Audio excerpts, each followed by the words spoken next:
back to my channel. So for today's video, we're back at it again. We are testing out Pinterest makeup dupes, and I'm super excited about this because I believe this is part 3 of the series on my channel. In case you guys missed the last 2 videos, I'm gonna link it down below. But in case this is your first time on my channel and you've never heard of the series, basically I went on Pinterest and gathered a bunch of drugstore makeup dupes that are comparable to high-end makeup. So in this video, we are going to battle them out, drugstore versus high-end, and see if the Pinterest people, the people on Pinterest, are telling the truth or not. So we're gonna put it to the test and put it, you know, on my face. Someone's here, someone's in my house. The internet guy is here, and I'm trying my best to not talk really loud so he doesn't think Arnold and I are filming porn in here. Don't forget to give this video a big thumbs up if you enjoy these types of videos. I know a lot of you really enjoy my Pinterest dupes videos. If you can give it a big thumbs up, that'll really help me a lot. Come on, right, love? Yes. Thumbs up. Thumbs up. Thumbs up. Give him your thumb. Ow. Alright, so that is it for the intro. I hope you guys enjoyed this video. Without further ado, let's do this. Alright, so we are ready to begin. So the first products we're going to be battling out are primers. So the right side of my face is going to be high-end and the left side of my face is going to be drugstore. So for high-end, we're going to be using this one from Tarte Cosmetics. This is the Clean Slate Timeless Smoothing Primer. And for drugstore, we're using this one from L'Oreal. This is the Magic Perfecting Base Primer. And right off the bat, the Tarte one is already winning just because I really like the packaging of this. It's very sleek, very chic looking. I mean, there's really nothing wrong with the L'Oreal packaging, but this one just looks very sleek and aesthetically pleasing. So I'm gonna go ahead and start with the high-end side and just apply this all over my face. And this is actually going to be my first time using this product. It has a very thick consistency. It's very velvety, which feels amazing. So I'm just gonna go ahead and apply that all over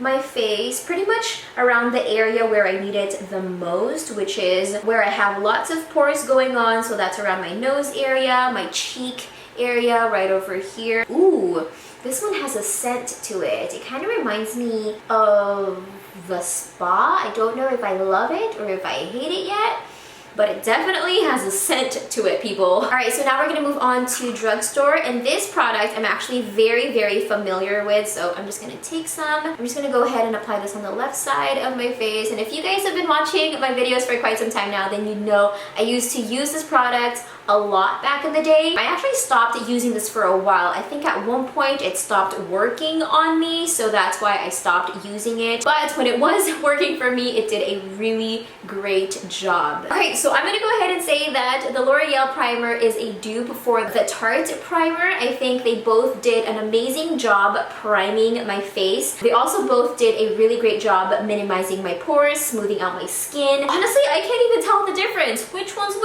which one's high-end? Which one's drugstore? I think they did a flawless job giving me the perfect finish. They both feel really good on the face. I will say though that the L'Oreal primer is taking a little bit longer to dry. I can still feel that it's a little bit sticky and still need time to dry, but this part right here is completely dry, and obviously we applied this one first. But overall, I think they're both amazing, and the L'Oreal primer is definitely a dupe for the Tarte primer. Alright, so next products we're going to be battling out are foundations. For high-end, I'm using this one from Tarte Cosmetics. This is the Rainforest of the Sea Water Foundation, and for drugstore, I'm using the Maybelline Fit Me Dewy Plus Smooth Fit Me Foundation. So I'm just gonna say right off the bat that the Tarte one is already winning because I really like the packaging. This one has a dropper as an applicator, but this guy, this doesn't have a pop, this doesn't have anything. I think in my last Pinterest dupes video, I tried the Matte Plus Poreless version of this,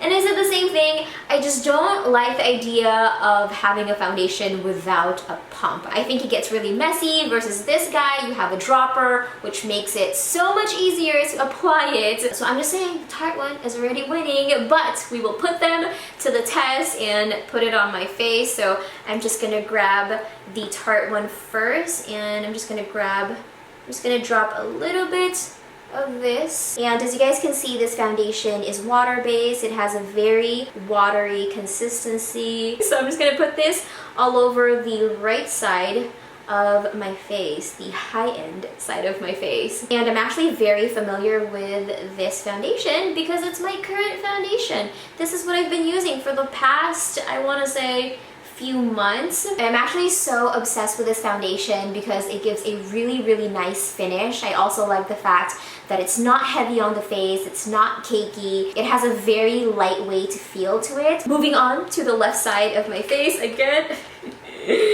I need a pump, Maybelline, please add a pump. Also, it's very, oh, okay, that's enough. It's also very hard to control this, and it's just really messy. So as you guys can see, it's just like the Tarte foundation. It has a very liquidy consistency, which I really like about foundations, by the way. I don't really like foundations that are really heavy and cakey. So the formula of this is definitely right up my alley. So I'm just gonna go ahead and apply this all over the left side of my face, and I'm really hoping this matches the color of the Tarte foundation. Okay, so right off the bat, I really love this foundation already. I really had no doubts that I was going to like this because I love the matte plus poreless version of this foundation. So I kind of knew that I was going to love this. Oof, this looks good, you guys. So far, so good. I'm still blending it in. All right, so final thoughts. So I'm gonna go ahead and say that this is in between. This is a yay, nay for me. I do think that both foundations did a really great job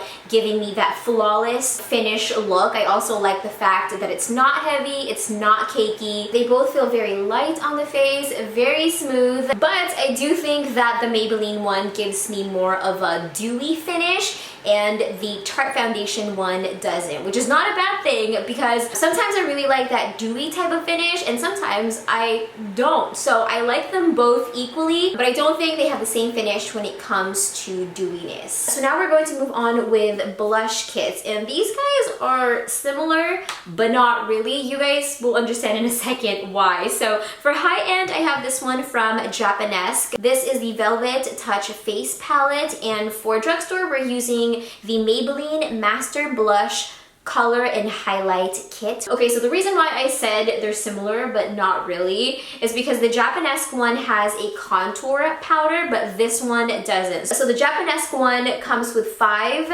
powders and the Maybelline one only comes with 4. So we're not going to be using the contour powder from this kit because that would be a little biased. So we're gonna start off with the Japonesque kit, which is the fancy side of our face. Here is what they look like side by side, and right off the bat they look nothing alike. The Japonesque kit is a lot lighter than the Maybelline kit, but we'll test them out and see what's up. You feel me? I'm gonna go ahead and swatch them and see how they look side by side and show you guys. Here they are swatched side by side, and first initial reaction, I was very impressed with the way the Maybelline kit swatched. I think all the colors swatched flawlessly. It's not chalky whatsoever, and they're very pigmented, which I love. But I do, however, do not think that these kits are the same. I'm gonna go in with my Japonesque kit first, and I'm gonna take the one that's similar to the Maybelline kit. So it's this guy right here.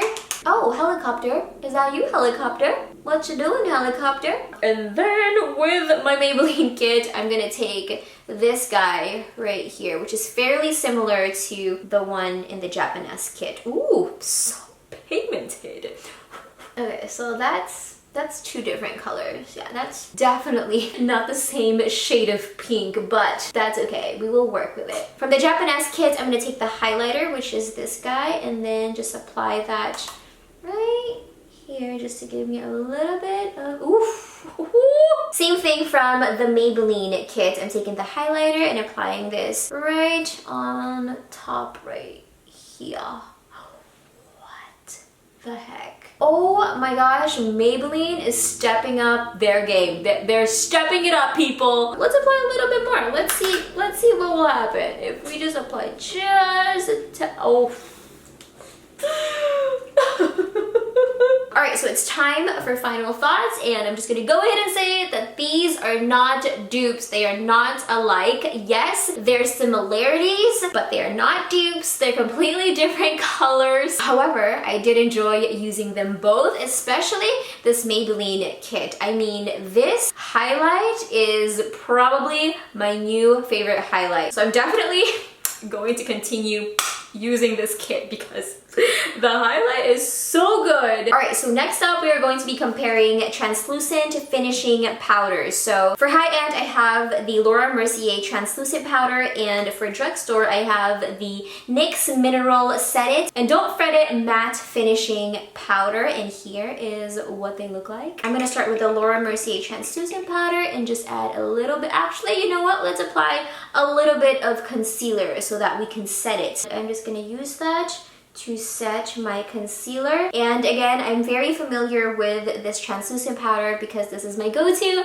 translucent powder. The NYX one, I don't think I've ever tried this one. This is completely different from their translucent powder. This is the medium mineral finishing powder. So take my diamond sponge and then apply it underneath. This NYX one has a very strong scent. It went up my nose. All right, so I'm gonna go ahead and bake my face for a little bit and then we'll be right back. All right, so it's been a few minutes now. I'm gonna go ahead and dust them off. I'm using two different brushes, so you know, it's not contaminating each other. I'm gonna go ahead with this side first. And now I'm gonna go in with the drugstore side. All right, so final thoughts. First initial reaction, I'm very impressed. I'm gonna be real with you guys. I did not think that this was going to be comparable to my Laura Mercier translucent powder, but now that I'm looking at it, I think the finish of both sides is very similar. Honestly, again, I can't tell the difference. Which one's drugstore? Which one's high-end? I mean, obviously we know because we're doing this together, but if I didn't, if I was like an outsider, if I was a stranger, I wouldn't be able to tell the difference, to be honest. Honestly, if anything, I think I like the NYX side better, which is crazy to even say because I'm so loyal to my Laura Mercier translucent powder. But I feel like the drugstore side, the NYX powder, is giving a more natural vibe. It's not as heavy as the Laura Mercier translucent powder, which again is very crazy for me to say because I'm such a huge fan of the Laura Mercier translucent powder, so it feels like I'm cheating on you. So I'm gonna go ahead and say that this is a yay for me. This is definitely a dupe. I'm very impressed. Good job, NYX Cosmetics. Good job. All right, so next up, the lips. So for high-end, we're using this one from Too Faced. This is part of the Melted collection. This is the liquefied longwear lipstick in Melted Peony. How do you guys pronounce it? And then for drugstore, we're using this one from Maybelline. This is the color Jolt Intense Lip Paint Black Intense, and this is in Never Bare. Here's what they look like side by side. They're both in tubes, and right off the bat, you can tell that the Too Faced one is a lot bigger than the Maybelline lip lacquer. Okay, so first initial reaction, I guess they kind of look alike. I think I have to wait for the Too Faced one to dry because right now they're a little off. While I wait for that to dry, I'm gonna go ahead and apply it onto my lips, and I'm gonna go ahead with the high-end side first. This one definitely tastes like crayon. And now I'm applying the Maybelline one, and oh my gosh, this tastes so good. It tastes like bubble gum. I do think that they are very similar, but in certain angles. I don't think they're completely the same. I think that the Too Faced lipstick is a little bit more on the muted side, and the Maybelline one is more on the bright pink side. But I do think that once they're on the lips, they look alike, but I don't think they're completely identical, if that makes any sense. All right, you guys, so that is it for this video. Thank you so much for watching. Be sure to give it a big thumbs up if you enjoyed it. Be sure to come back in a few days for a brand new video. And that is it. I love you. Have an amazing day, and I'll see you soon. Mwah. Mwah.